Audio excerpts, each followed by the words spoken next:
I just came out of the bathroom, sorry. Okay, he's got toilet paper attached to him. Yeah, sorry. No problems, we'll get it to I you. mean, I got here at like 2 o'clock. I haven't had a chance to go to the bathroom. Nothing, so All right. it's okay. I'll get it together. Here you go, buddy. We good? Okay, thank You're you. good. Thank you. I'll clean up.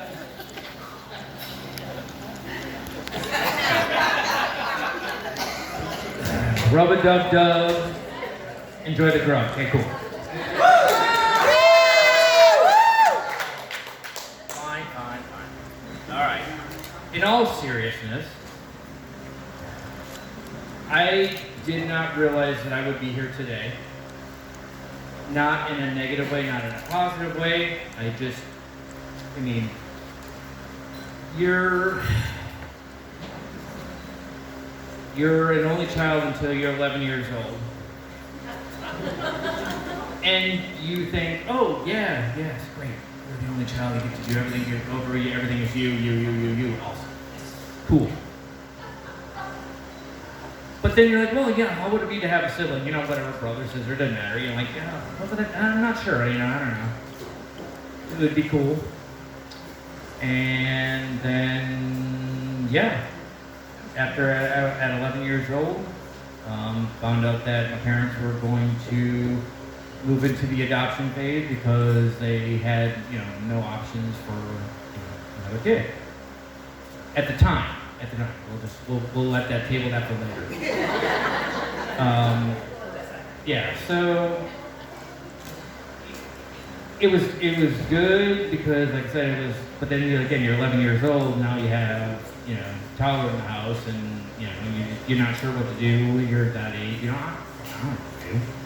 But did whatever I could, and probably the biggest problem that I've talked to my family about from then, now, whenever was that 11-year gap makes it hard to get to know people in your family, including brothers and that you've had, because I was 18, finished high school, and I went right on to college. So I moved out of the house. So still 7 years old. So we never really had a huge connection because it just wasn't the thing.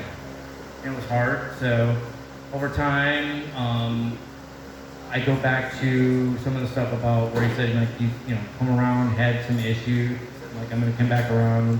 I remember you, like, living in Minneapolis, and, like, I'm going to be here doing this, I'm doing IT stuff, and, and I know you had some, like, go back to what you said, you found yourself, you had some rough times in some spots, and you're like, well, you can get through this. And then I said I moved down as being a nurse in Wisconsin, in Milwaukee. I finally just said, I'm going to start traveling around myself, and did that for a while. And then, I can also point on the crowd over here is my best friend from college, who I knew from the first day. So I actually ended up staying in Atlanta because of him, because I'm like, I'm going to come here, I'm going to enjoy it, I'm going to see how it is to live here, and I ended up staying. I bought a condo that I still have to this day, and I said, as soon as I got that, I'm like, well, I'm getting this condo, it's a 2-bedroom place, why don't you come down here? You were talking about how you had done NWTC with your automotive stuff, and it didn't go well, and you had class, this, that, and the other. So I'm like, well, come down here, we'll find something for you, we'll find you like a job, and we did. And so he did, and lived with me, 3-4 years? 6. Was it 6? Yeah. Okay, whatever. But but either way, it didn't matter. The time was irrelevant. I just, But, I even walked out and went to places when the first job didn't go well, and then got, found out, just walked into a place and said, hey, Lance, you need somebody that can be a good kitchen person, right? Lane. I said Lance, Lane.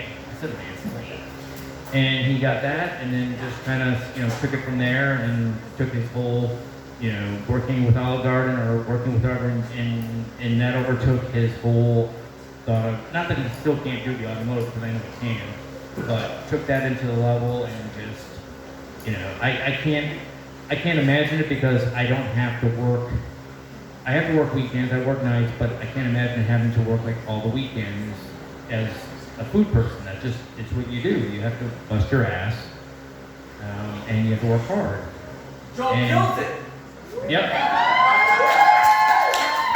So, and then over the time, I found find out the whole engagement thing, and hey, I'm my best man. I'm like, oh, okay, cool. I mean, I didn't anticipate that as like an obvious. Like, I didn't think that was like, just like this is your most obvious person, but I wasn't going to obviously disregard it.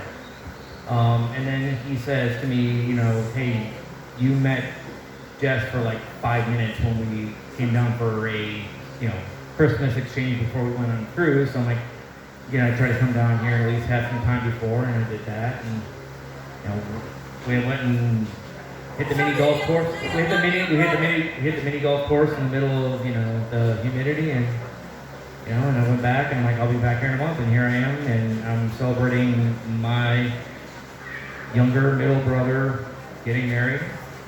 And I am here to, be a part of that, and I'm happy that I can be a part of that. And that's, yep. And I got, and adding Jessica, because that'll be like my, sister-in-law and all that kind of stuff. That's just things and told you I get to I'll be a semi-uncle, so that's new to me too. So I told her I would get back down here as much as I could. So, I think that's pretty much what I got. I mean, it's great. I'm glad everybody's here. This is an awesome venue. Everybody's like, it's been a great day. So let's just continue on with this and just have a good night and, celebrate their coming together.